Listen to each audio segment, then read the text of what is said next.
Yo, Mr. Trump, you was being convicted of 32 crimes. You stole classified documents. You boned enough porn stars. And you ain't never paid no taxes. Respect. Mr. Trump, you say in Ohio that people eat the cats and the dogs. Which restaurant do they serve them at? Can you get me a reservation, please? In my country, we have KFC, Kazakh fried cat. It pussy licking good. Sacha Baron Cohen didn't walk into that studio. He walked into history with Amick like a loaded weapon. As Ali G hadn't hold back, looking dead into the camera, he said it straight. You stole classified documents, boned porn stars, and never paid. Taxes, respect, the crowd exploded, but beneath the laughter was armament of revelation. This wasn't a roast. It was reckoning dressed as humor. Sacha didn't just joke. He arid laundry Trump's team keeps trying Toberry. And when Barra joined the party, the gloves came off. Beneath the absurdity was pure strategy. Sacha weaponized comedy like a political wrecking ball. He mocked Trump's obsession with power, his deals in FEDERC, and the blind loyalty he demands from a confused nation. In one night, Sacha did what most journalists scowled. Make Trump look exactly like what he is, a punchline to a dangerous joke. Before the scandals, indictments, and late-night meltdowns, Sacha Baron Cohen saw straight through the illusion. While the media still drooled over Trump Tower and gold-plated toilets, Sacha walked in as Ali G, tracksuit swagger, and a fake invention, called the ice cream glove. The pitch was ridiculous, and that was the point. Trump didn't lie, he didn't question it, he didn't even blink. Because in that moment, the future president wasn't offended by the stupidity. He was just confused Heckle didn't control the joke. Sacha later said, I was the first person to realize he's a dick. That line wasn't just comedy. It was prophecy. 13 years before the world watched Trump burn democracy under his red hat. One comedian walked in with satire and walked out with a warning. The real gag, Trump turned down the joke and chose politics instead. Trump wants the world to believe he stormed out of that interview because he saw through the joke. But here's the truth. He stayed for 7 whole minutes. That's an eternity in Ali G team. If he truly spotted the satire, why linger? Because deep down, Trump didn't see himself being mocked. He saw himself being pitched too. And that's what stung. He wasn't the one holding power. For once, he was Steppenschlein. That moment, exposited everything we needed to know. Trump's ego isn't built for confrontation unless he's in control of the script. Theskin the mirror turned back on him, hepanicked. He didn't reject the comedy, he rejected the loss of spotlight. That 7-minute exchange, it wasn't just ask it was a prequel to a politicaldeister. And if you missed it then, well, you've been living in the blooper reel ever since. Pulled no punches there about Sacha. Why did you let him have it so strongly? Because Ryan Seacrest is a great guy. He's a friend of mine, and I didn't like. He was accosted by this moron, and I didn't like it. I didn't like watching it, and a lot of other people felt the same way. And the security guard should be ashamed of him. He was a pathetic security guard. I think that was his security guard, though. I don't know whose guard it was. I don't think it was. Actually, Ryan said it was not his. It was somebody's security guard, but he was pathetic. So it was too bad, and I will tell you, if it happened to me or if it happened to people that I know, that guy would have been unconscious laying on the ground and nobody would have blamed us. I don't imagine that wouldn't be true. From one master of publicity, though, to another, do you kind of have to give it to Sacha a little bit? I mean, we're talking about him right now. Only because he got away with it. He should never have been allowed to do that. He dumped ashes all over a great guy, and he should have never been allowed to get away with it. He should have been put down fast. Did you even know there was a movie called The Dictator, though, before last week? No, I'm not knocking it. Look, I know him. He came in and interviewed me years ago when he was Ali G. That was Ali G, right. And he misrepresented. They said it was BBC and it was a major interview and they had somebody dressed up like this, good-looking guy from BBC. Then when I sat down for the interview, it was Ali G. And he asked me some absolutely ridiculous questions. After 2 questions, I left the interview. And I was very proud of myself. I was the only one that left because he dealt with politicians and they didn't leave. Right. They went through a 45-minute interview asking all of this nonsense. I left. I never got credit for that because they never showed that. But he's a bad guy. He's a moron. And he should have been, I wish I was the security guard just for that one moment. I would have liked to have seen guarantee you, Yeah. Ryan would have been very happy. Very unfair what happened to Ryan Seacrest. Now, if you had a change of feelings or put this behind you, would you be willing to have Sacha Baron Cohen on The Apprentice as Sacha Baron Cohen? No, I wouldn't do that. No, he would get no ratings. I like people that get ratings. No, he wouldn't. He wouldn't be very good. Nobody cares. Nobody cares about him. Trump couldn't take a joke, but worse, he couldn't hide his rage when Theppenschlein was aimed at him.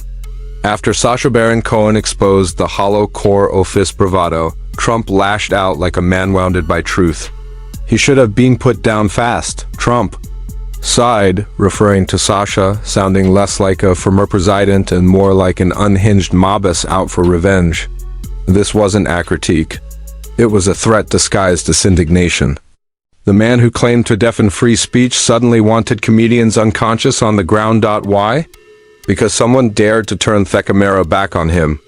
When satire exposed what politics hides, the mask slips. Trump didn't just lose his temper, hellost the narrative. He wanted applause, not ashes dumped on his hypocrisy, and the more he fumed, the clearer it became. The joke didn't humiliate Trump, the truth did. Trump's obsession with optics unraveled completely when Hugh whined about Sacha's classic Ali G interview. He claimed, "I was the only one that left." As if walking out off satire was a badge of honor. But behind bravado was a fragile man desperate to control the story. He called Sacha a bad guy, a phony, and swore he'd never have him on The Apprentice. Not because Sacha wasn't famous, but because Sacha held a mirror too close. The irony? Trump said Sacha gets no rating. Yet he dedicated half the interview to ranting about him. That's not dismissal, that's fear. Fear that someone with a fake agent and plastic bling exposed what polished anchors couldn't. Trump doesn't law it himself because he can't afford the truth. Satire stripped away the illusion of dominance, and all that remained was a petty man haunted by a joke that hit too close to home. Oh, hand blue. What are we gonna do with the radical leftists? We gonna chop them up like the Saudis do? Or gas them like the Germans do?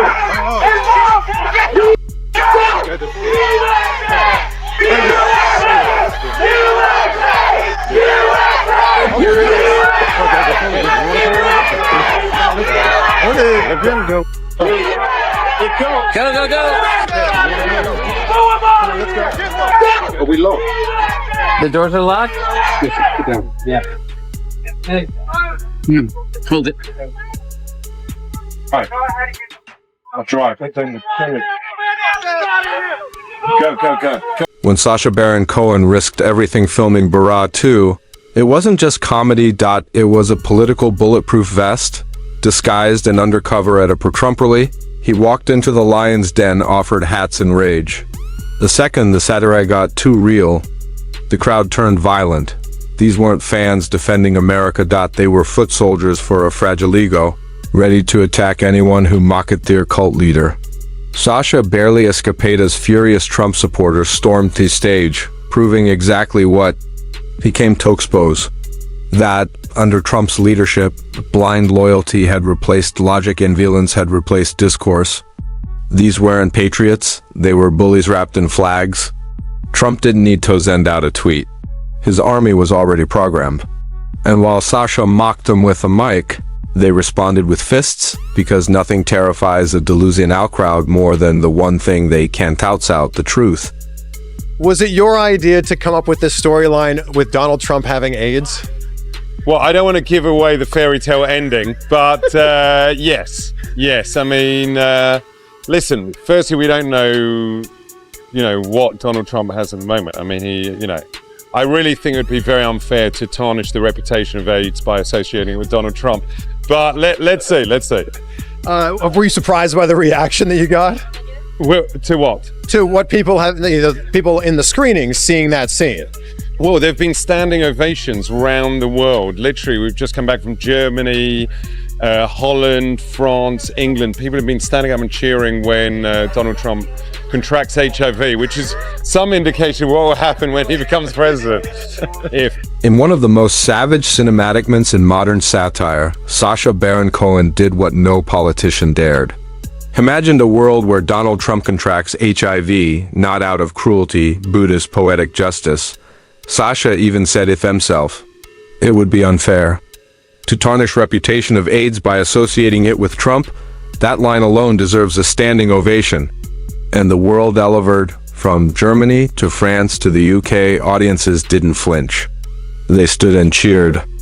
Not because they celebrate swearing, but because they're tired of a man who's inflicted it on others without shame. Trump spent years mocking the vulnerable, laughing at the sick, and now he's the punchline. And that crowd is loving it. This wasn't just satire, it was symbolic revenge. And maybe it shows what kind of catharsis the world craves after being held hostage by one man's ego. That standing ovation wasn't about disease. It was about release. For years, Trump has infected political discourse with lies, misogyny, racism, and a level of narcissism that feels terminal. So, when Sacha crafted a scene where Trump contracts HIV, it wasn't about shock. It was about reclaiming the narrative. It was satire doing surgery. Because let's be honest, Trump never showed empathy during real health crisis. He mocked masks, lied about COVID, and let hundreds of thousands die while calling it under control. So when the film turned the table and imagined Trump vulnerable for once, audiences stood up, not for cruelty, but because they saw karma bite back. Cohen didn't just ready a joke. He authored a moment of symbolic justice. It hit like a gut punch, rapid in laughter. And if Trump can't stand a joke at his expense, maybe he was never strong enough to lead a country through its darkest hours. Trump, without Twitter, probably would not have become president, Right. which is why Jack Dorsey is in the White House having a meeting with Trump. Right. Where And they it- can't get rid of extreme right Twitter accounts because it might affect some of the Republican base. Exactly. So, we have to keep that on there. Sorry, Yeah, so guys. what's fascinating about that is, he's sitting opposite the president, who is actually the biggest celebrity endorser of his corporation. That's right. And, Jack Dorsey and Twitter cannot implement any restrictions against white supremacists or racists. Because it might affect their big cash cow. It will affect that cash cow and also their whole business model. Exactly. Is they get rid of the racists, they're going to have less Twitter subscribers. Sacha Baron Cohen didn't just expose Trump, he exposed the machinery that created him. In a powerful moment, Cohen explained that Trump without Twitter would never have been president. Let that sink in. A man who lied, incited violence, and validated. White supremacy was elevated to the world's highest office. Not by votes of conscience, but by 280-character lies. Jack Dorsey, the man behind Twitter, even sat across from Trump in the White House because, let's be honest, Trump was their golden goose. Twitter wouldn't silence white supremacists. Not because of free speech, but because it would shrink their profit margins. Sacha called it what it is. We now live in a world where big tech platforms refuse to cut off hate speech because racism is profitable. It's not just police anymore, it's business. And that business helped empower a demagogue who turned the Oval Office into a megaphone for fear, division, and white nationalist. It's not accidental, it's strategic. It's how authoritarianism breeds. By flooding Finernet with fake narratives, Trump and his allies have weaponized chaos. They've turned reality into a buffet where people only pick the facts they want. And in that chaos, dangerous ideologies flourish. Sacha warns that this isn't comedy anymore, this issue of evil. Because when white supremacists are protected for the sake of engagement and when platforms refusado ban extremists because it might hurt Republican reach, we're not talking about politics. We're talking about digital terrorism. Trump's tweets weren't just nonsense. They were poisoned with a platform, and the damage may already be deeper than democracy can repair. 14 years ago, I released a movie film which brought great shame to Kazakhstan.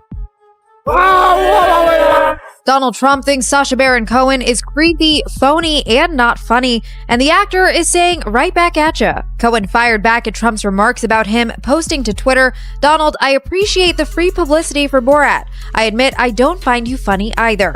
But yet the whole world laughs at you. I'm always looking for people to play racist buffoons, and you'll need a job after January 20th. Let's talk." The exchange came after Trump was asked by reporters whether he had seen Rudy Giuliani's appearance in the new Borat film, where Giuliani is shown in a compromising position. Shall we have a drink in the bedroom? White House Bureau Chief Steve Herman reported the president's response on Twitter, writing that Trump answered, "I don't know what happened, but years ago, he tried to scam me, and I was the only one who said, no way. That's a phony guy." He continued saying, "And I don't find him funny. I don't know anything about him other than he tried to scam me. He came in as a BBC British broadcasting anchor," adding, "To me, he was a creep." Trump has yet to respond to Cohen's tweet, although this is not the first time that an interaction occurred between Cohen and Trump. In 2018, the comedian trolled Trump after he referred to the actor as a third-grade character who, quote, needs to learn about funny. The Borat star, who once interviewed Trump in character as Ali G, has been vocal about his feelings for Trump, writing an op-ed for Time magazine about how Trump's presidency has brought about the rise of anti-Semitism, white supremacy, and conspiracy theory. And if Trump's comeback succeeds, it won't just be a political failure, it will be moral catastrophe. We've seen what happens when ego replaces ethics. When platforms chase profit over principle, when truth becomes optional and hate becomes mainstream. This isn't satire, it's a warning. Every lie Trump told, every racist dog whistle, every Twitter tantrum was a test to see how much America would tolerate, and guess what? Too many shrugged, too many lauded off, too many excused it. But Sacha didn't. He pulled the curtain back, risked everything, and said what others were too scared to. The emperor has no clothes, and what he's hiding is terrifying. If you still think it's just comedy, you're not paying attention, because this show might end, but the damage it already went.